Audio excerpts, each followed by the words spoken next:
Pozdravljeni na kanalu Albert in Leonida Margole in dobrodošli tukaj. Jaz sem vesela, da sem spet z vami.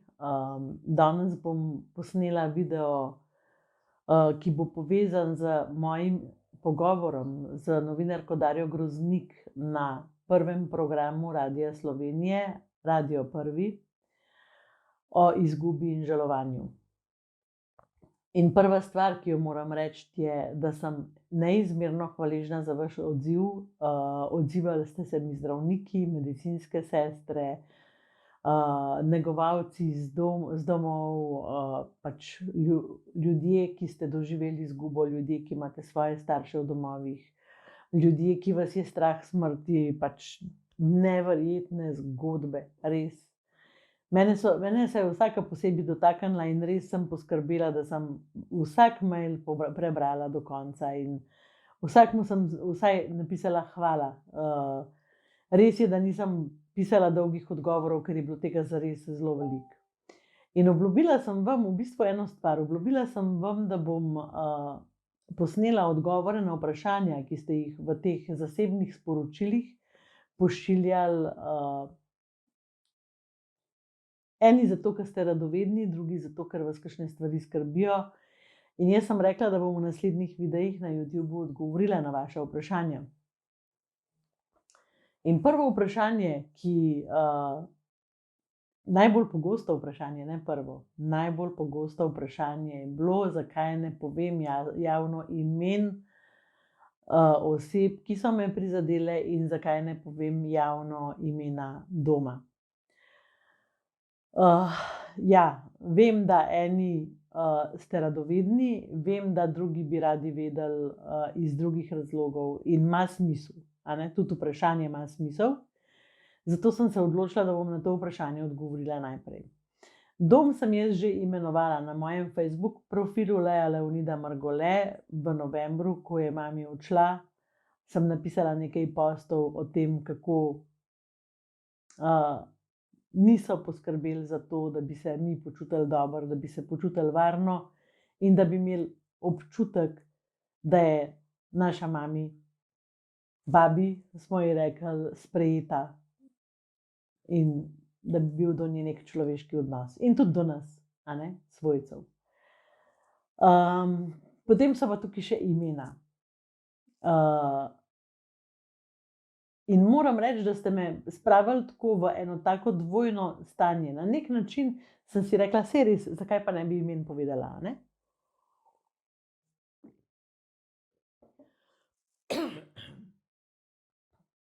Ampak jaz imam v bistvu eno prepričanje. In sicer to, da sodimo, ni okej. To, da obsojamo, tudi ni okej.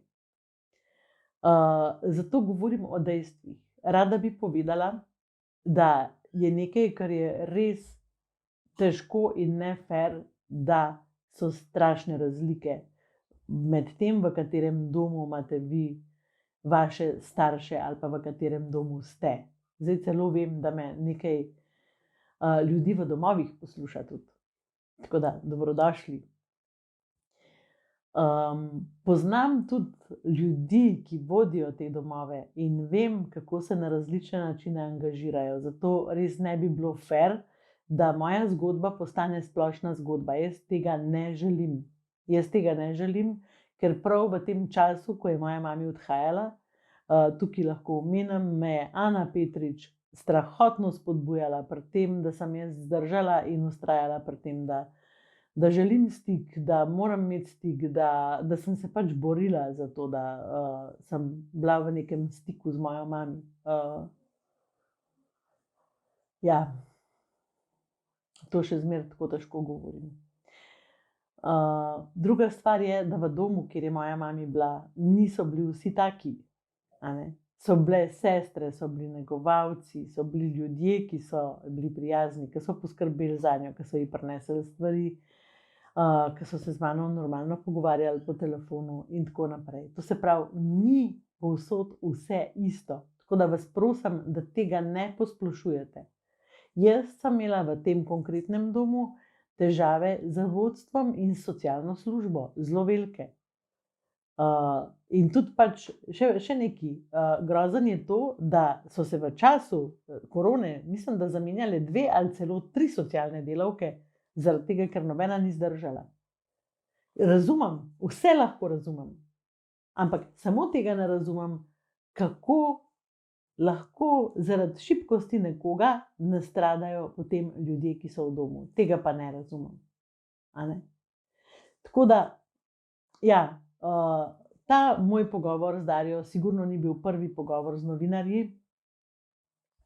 Jaz sem se odločila, da bom govorila o tem, govorila bom na glas, ker morajo biti te zgodbe slišane, morajo biti povedane.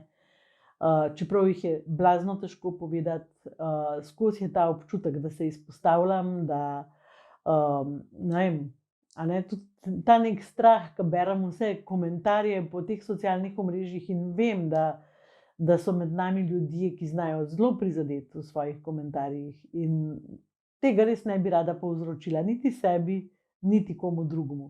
Zato sem malo previdna o tem, kako razpolagam s temi informacijami, ki bi lahko v bistvu nekoga linčale, ker jaz ne želim, jaz ne sovražim nikogar in jaz ne želim linčati.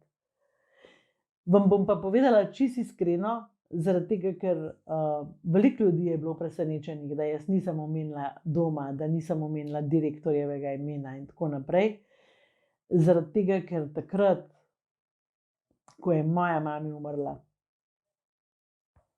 jaz nisem spala, jaz sem cele noči delala scenarije, kaj bom naredila, kako bom naredila, kva jim bom povzročila hudega. Imela sem grozljive misli, čutila sem sovraštvo, čutila sem tisto maščevalno energijo, čutila sem gnev, čutila sem jezo.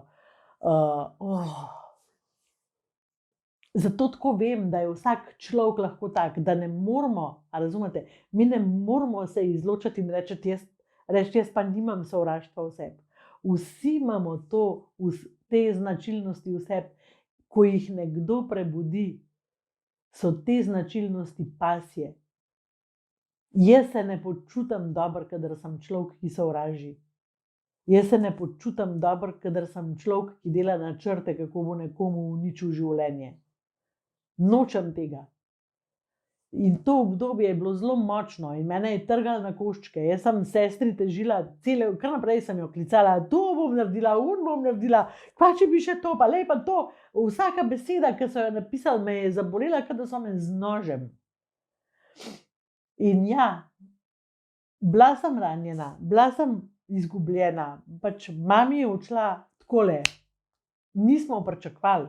Jaz še, ko so rekli, da je okužena, sem rekla, ok, en teden pa bo. Res nismo pričakovali tega. In ja, potem se je nakopičilo vse in vse, kar se je dogajalo, je bilo grozljivo in nesprejemljivo in nečloveško in nehumano in vesela sem, da se je vmes pojavila bolnica Jesenice, vesela sem, da se je vmes pojavila sestra Katarina, vesela sem, da so bili prijatelji ob meni, da imam sestro, da imam otroke, da sem preživela ta čas na nek način, ki mi je pomagal priti nazaj v to srčnost. In zaradi tega ne bi rada planila po teh ljudeh, ki je ena zver, ker pač jaz nisem zver. Bom pa to naredila na takšen način, da mi nihče ničesar ne bo mogel očitati, ko bom lahko realno povedala resnico. Ker vidite, da že zdajle pač tole zelo težko govorim, a ne? Zelo me obvladujejo čustva. Ja, ampak sem hvaležna. Zato, ker to so zdaj čustva žalosti, to so čustva obžalovanja. Niso več ta čustva, ki so sovražna in nasilna in tako naprej. In to gre skupaj z naslednjim vprašanjem, ki ste mi ga postavljali kar nekaj, to me je presenetilo. Ali so naši občutki ob izgubi lahko opravičilo za neprimerna vedenja? Ne. Mi imamo nad občutki velikokrat nimamo nadzora, nad vedenji ga pa imamo. To se pravi, mi se odločimo, kaj bomo naredili. In jaz bi lahko šla zbombardirati takrat, ne vem, udariti koga. Ne vem, kaj bi vse lahko naredila. Pa bi rekla, to je zato, ker sem žalostna in moja mama je umrla, ker ste vi ne vem kaj, a ne.